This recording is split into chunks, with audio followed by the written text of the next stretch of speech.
everybody, I'm Devin, and welcome to Lightning Lessons, where we break down great songs to help you improve your songwriting, guitar playing, and musicianship. Today I bring you a conversation with Ab Menon, who's a guitar teacher with over a decade of experience, who I know from teaching here in San Francisco together. This is part 2 of my conversation with Ab, and today we're going to break down I Want to Hold Your Hand by the Beatles. If you want, you can go back and check out our analysis of Baby One More Time by Britney Spears. We're going to go into a functional analysis of the chords, break down the melody, enjoy this song piece by piece. If you like what you see, check out our classes at lightninglessons.com. Thanks a bunch and enjoy the video.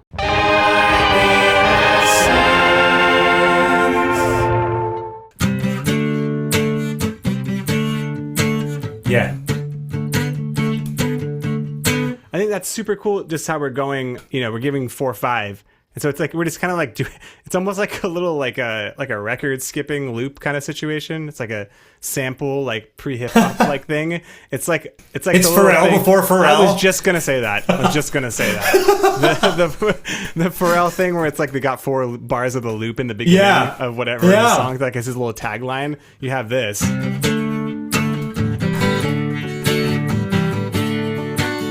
Well, and you know where it comes from, right?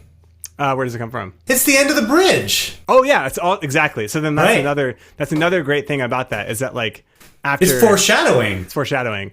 One little technicality to get into is that that might be considered a middle 8 instead of a bridge. That just depends on what part of the world you live in. I know. Well, no, I went into it deep, and there's a difference between a bridge and a middle 8. Because you think about it, this is like a second chorus. Because we get this multiple times. We're talking about it. And when I touch you, I feel happy. You're not convinced inside. But think about how you have the chorus, right? That's obviously like, I wanna hold your hand. That's obviously the chorus, right? Yeah. But then after that, we go to this, and we do it like 2 or 3 times, I think, right? So okay. How many bridges do you hear that you hear 2 or 3 times over and over, always after the chorus, right? It's almost like chorus 2, Okay, I think it's a bridge. And I'll tell you why. Okay, because I know Paul McCartney was really influenced by Great American Songbook writing, right? Okay, yeah. And in those song forms, like every time you play through the tune, you go through the bridge once. Right, that AABA 32-bar form is super common. Mm-hmm. And so, like, you'll hear the bridge, like, a bunch of times. Mm-hmm. And like that, and in those songs, the bridge is generally 8 bars long. And I think that's where the term middle 8 break comes from, right? Like, when you think of a song that, like, Something has that form, right? 32-bar form. In all those, in that sense of a bridge, you get it a bunch of times over the course of the song. In maybe like post-1970s songwriting, a bridge that happens more than once starts to become much less common. Mm-hmm. But especially 60s and earlier, I think it was very common for a bridge to happen multiple times. Yeah. I mean, think about James Brown, right? He takes it to the bridge a few times, right? That's true. And Bobby let him. And Bobby wouldn't let him if it wasn't a thing. Yeah, maybe I'm just thinking about, for me, a bridge is more like, Dear Daddy, I write you. That's not the right key, but like, in spite of years of silence. That's a bridge to me. Pick up, so for me, that's a bridge, right? That's like that's a section of the song that comes in to transport you from one thing to another. Yeah. Right? That's what I think of as a bridge. And then for me, the middle 8 thing, that I've never used this term before until I was getting into Beatles songs a bunch, and I was like, what do I call this part of the song? Right? Because to me, I was like, I don't emotionally feel ready to call this a bridge. Yeah. But I see what you're saying. Like, there's multiple ways of looking at it. Some people might just say a middle 8's a bridge that's 8 bars long. Right? Or it just could be a different term that people use interchangeably. But I have read certain things that are not authoritative sources at all, just like blog posts or whatever. And they're kind of more about like this other idea of it like being a contrasting section to the chorus, or like always happens after the chorus, right? So who knows? Doesn't matter too much, I guess. But it is interesting. It's interesting I've to think only about. ever heard it from like people from the British Isles use that term. Exactly. Yeah. And it's interesting to think about because it's useful to have more things that you can put in your song. Sure, yeah. Besides just verse, chorus, bridge, there could be this other thing that I'm thinking of in my head that says middle 8. Just imagine a song without it, right? Oh, hell no. Like, it's like, I wanna hold your hand. I wanna hold your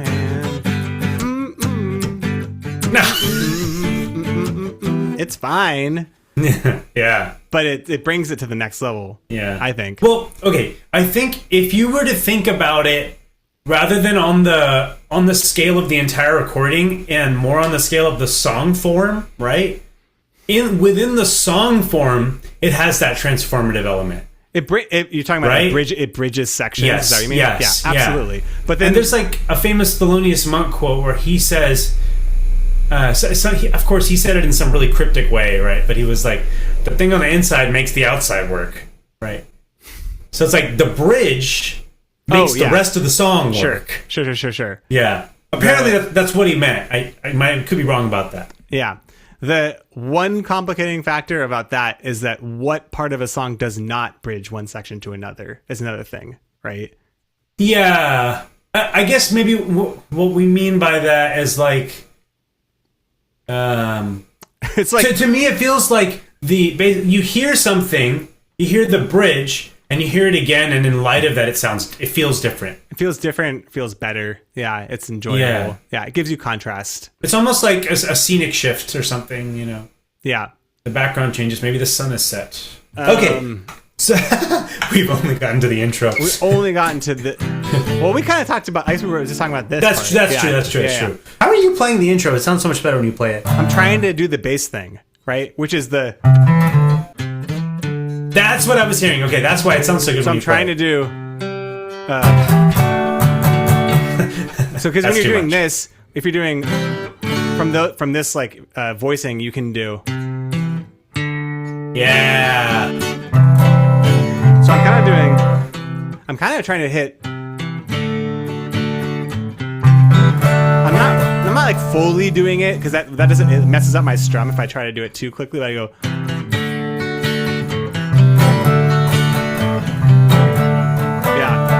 That gives me more of that because for me that's like a key riff, and I'm like I need that in that sound.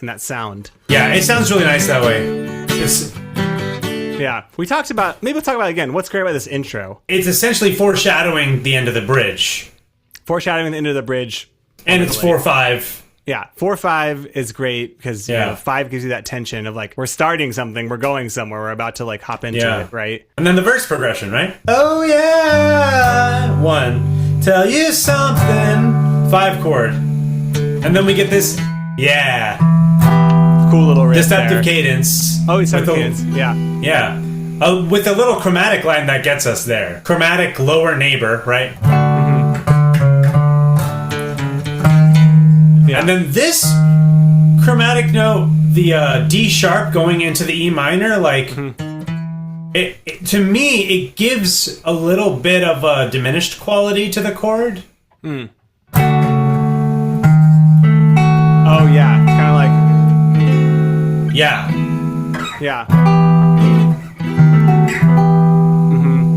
Okay. Yeah. I think you'll understand, right? So this is kind of cool because 6 chord, and then we get the B chord, right? And in the key of G, this would be the 3 chord. So you could say it's a major 3 chord, but it's the 5 of the minor 6 chord that we just came from. Yeah, I think they play it as minor though, or then maybe they're playing power chords or whatever, and you can't really tell. I'm pretty sure they play it as minor though. I don't think so. You don't think so? I don't think so. This is fun. I'm having fun. Yeah. Okay. So what's the giveaway for you? Is this you're hearing it in the vocal melody or like the D sharp? Yeah. I'm just feeling it in the guitar. Wait, you mean the A? I'm hearing the A in the guitar. Crazy. Yeah. So it's the 5 of the minor chord we just came from. Yeah. There's like an inertia from that to back to the G. There's major chords that move in major thirds or minor thirds have like a particular texture to them that's really nice. The voice leading works out nice because the D sharp resolves down to a D, the F sharp resolves up to a G, and the B is a common tone.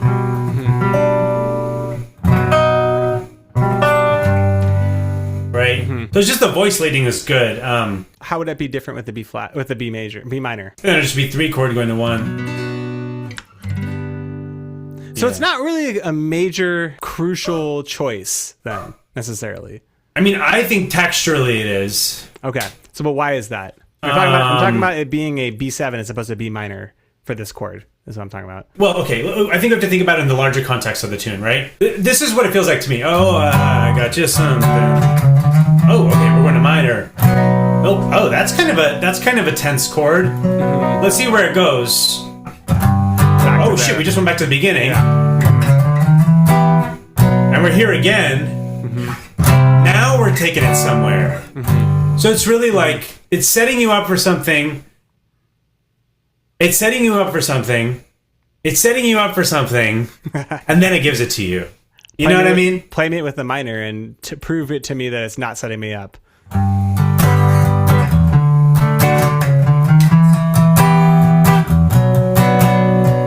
It's too stable, maybe? Yeah, it just doesn't have the same color. Yeah.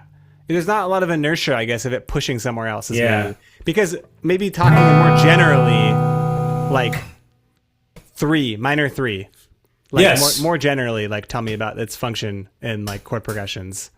Yeah, minor 3 is like relatively stable. That's what I was thinking, right? It's just kind of a stable place to be. But let's think about it. In the key of G, minor 3 is a B minor chord, right? So B, D, F sharp, right? And sometimes a minor 3 can have a textural similarity to a 1 chord that's a major 7. So in here that'd be G, B, D, F sharp, right? So, and when you think about like the Beatles, like blues-based harmony stuff, right? Like, in a lot of ways, to me, a 1 major 7 is like the least bluesy chord. Because we'd expect the dominant 7. Yeah. And that's the thing about the B minor here that feels out of place. This clearly has like a bluesy thing, like the intro. Yeah. Like, and so.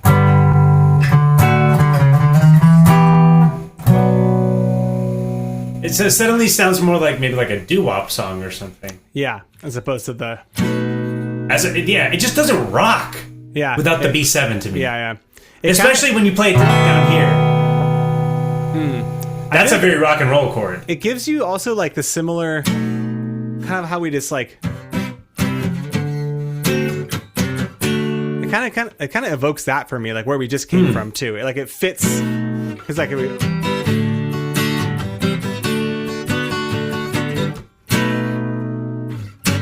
For me, that is kind of... Oh, yeah. You know, because it's another dominant chord, essentially. It's another dominant chord. Yeah. You know. It's leaving us hanging in a different way. Yeah. Let's go to the chorus. Right? So we just did a 6 chord going to its own 5 chord, right? Then we get deceptive cadence to C. 4,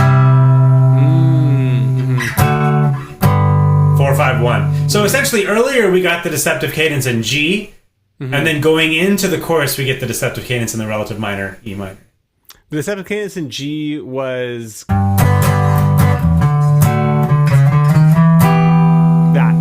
yeah. Which like we have 5 going to 6. Yeah. Yeah. And so you're saying we get that in G, and then we have it here again going. Yeah. Yeah. But we're kind of like in a key of G though for this chorus, right? Oh, absolutely. Yeah. But you're just saying like in that little moment, the B to C is like a 5 to 6 basically. In E minor. Like, in E minor. Got it. Yeah. Got it. That's what it's evoking. You got it. We're not really in E minor ever. Yeah. But like just for this moment, because you're kind of like, if we're in the key of G, the question becomes, where does this B7 come from? Right? Is that kind of what you were saying? Yeah. And so you're saying like this is maybe borrowed from an E minor kind of sound. Yeah, from the relative minor. From the relative minor of G, right? Yeah. So then that's where we get this B7 from, right? And then because of that for the chorus, that's our little deceptive cadence into the chorus. Yep. Cool. So it's like we got a deceptive cadence pair here. Yeah. And then we get 4, 5, 1, 6, 4, 1, right? Then we get the bridge. D minor, G, C, A. Right? Basically, we have a modulation to the key of C. This bridge / middle 8 break is in the key of C, which is the 4 chord. So we're modulating to the 4 chord. Yeah. So we have 2, 5, 1, 6. Which is very similar to what we had in the chorus, except there we had 4, 5, 1, 6 in G. And now the bridge is 2, 5, 1, 6 in C. Yeah. And you clock that as a modulation just from like, I don't know, like D minor to G to C. It's just like 2, 5, 1. The only way we can like really rationalize that is from it being in the key of C. Is that kind of how you like figure out that modulation there? It becomes too complicated to argue for this being in G anymore. It just like doesn't make any sense, essentially. Is that kind of what you're saying? Yeah, like there's an argument to say that it's not a modulation, it's a secondary dominant, right? Yeah, and so then how would you analyze it as secondary dominance? 2, 5 of 4. Yeah, 2, 5 of 4. And then 2. And then 2. Yeah. Here's the test, right? When you get to the bridge, and when I touch you, I feel happy inside. Sing do. It's a C. That was like little, like magic inception to me on that. I don't know. You did not cue me to do that. This was like, there it was. That's why it's a modulation. It's just the natural thing I hummed. Yes, exactly. Me too. Which is funny though, because when you play the C there, I don't feel like that's final, right? It doesn't feel final, but it does feel like 1. Yeah. I feel like when I touch you, I feel happy. It's just I just know that's the next part of the melody too. You listen to it too many times.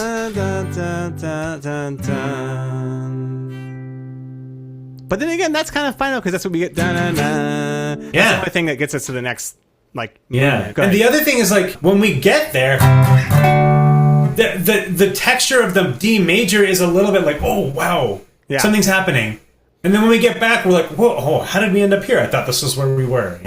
Yeah. What is it about going from the 1 of G to this 2 of 4 that feels so smooth? Because like there's a lot of modulations you can do that are like really dramatic, like going up a half step or whatever. Yep. This doesn't smack you with like it's a modulation, right? We're having to argue it kind of, right? Yeah. Why is this so smooth? G to this D minor. There's a couple reasons. One is that it's very common to do this as a secondary dominant, right? To do a 2-5 of the 4 chord. 2-5 of the 4 chord is a common secondary dominant. Very common, yeah. Okay. The other way to look at it is to think about the idea of closely related keys. Okay, yeah, right? Sure. And so essentially the idea there is when you look at the key signature, only one note will be different, right? Yeah. So in the key of G, C and D are the closely related keys, right? Yeah. Plus their related minors. Right? Exactly. Yeah. The heuristic for doing that would be like whatever your 1 is, it'd be like 4 and 5, and then the relative minors of that. In your key, 1, 2, 3, 4, 5, 6. Oh yeah. That's a good way to look at it. That's great. Yeah. So that's so much easier. I mean, in the circle of fifths is what I'm visualizing in my head, right? It's like you have like 12 o'clock, 11 o'clock, exactly. 1 o'clock, right? And then with the relative minors in there, With the relative minors in there. So then, therefore, because we're in the key of G, of the 1, 2, 3, 4, 5, 6, 4 is one of them. So that's like one of the closely related keys. So the only thing that's changing key signature wise is in the key of G, we have an F sharp. And then the key of C, we have F natural. So that's the only note that's changing. So it's just a really smooth transition, basically. Yep. It's smooth, but as soon as you get there, you feel something's happening. Yeah, something is different, right? Yeah. We have contrasted for sure. Almost like sleight of hand.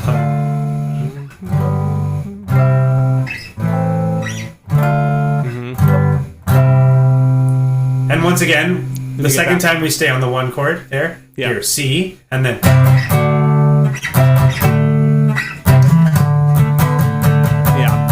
back. So here's what's kind of cool too. It's an 11-bar phrase. The bridge. I have to count that. Like when we do this, the first.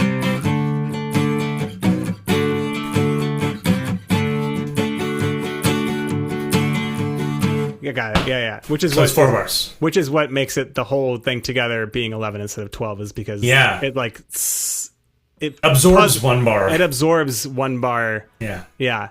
Yeah. From the other piece. Yeah. We call that an elision. An elision. Okay. Yeah. Got it. Elision. But that's basically because we're just not going back to this transitional A minor, which leads you back to there. We're not starting again, right? We're on the bridge. We're staying on C. Yeah, totally. And so like the 4 bars is like, well, if you're going to A minor, go back to the D. And we're not doing that. So we're staying here. And instead of like holding that longer or whatever, we're just jumping straight into like the next next phrase, basically, right? Yeah, I mean, you could hold it longer, but it makes it boring, right? It makes it boring. It doesn't fit as nice. So yeah. And when I touch you, I feel happy inside. It's such a feeling that my love I can't hide. I'm asleep. Yeah, you lost me. We lost me on that one. Yeah. We're good. I'm not screaming on the Ed Sullivan. I have left the Cavern Club. Yeah, exactly. So 11 bar bridge. Cool. Or you could say 7 bar bridge plus 4 bar transition. Sure. 4 bar interlude or something like that. Yeah. That's it for today. I want to thank Ab for lending his expertise to this conversation. If you want to go deeper on these concepts, check out our classes at lightninglessons.com. Thanks for watching, and I'll see you in the next video.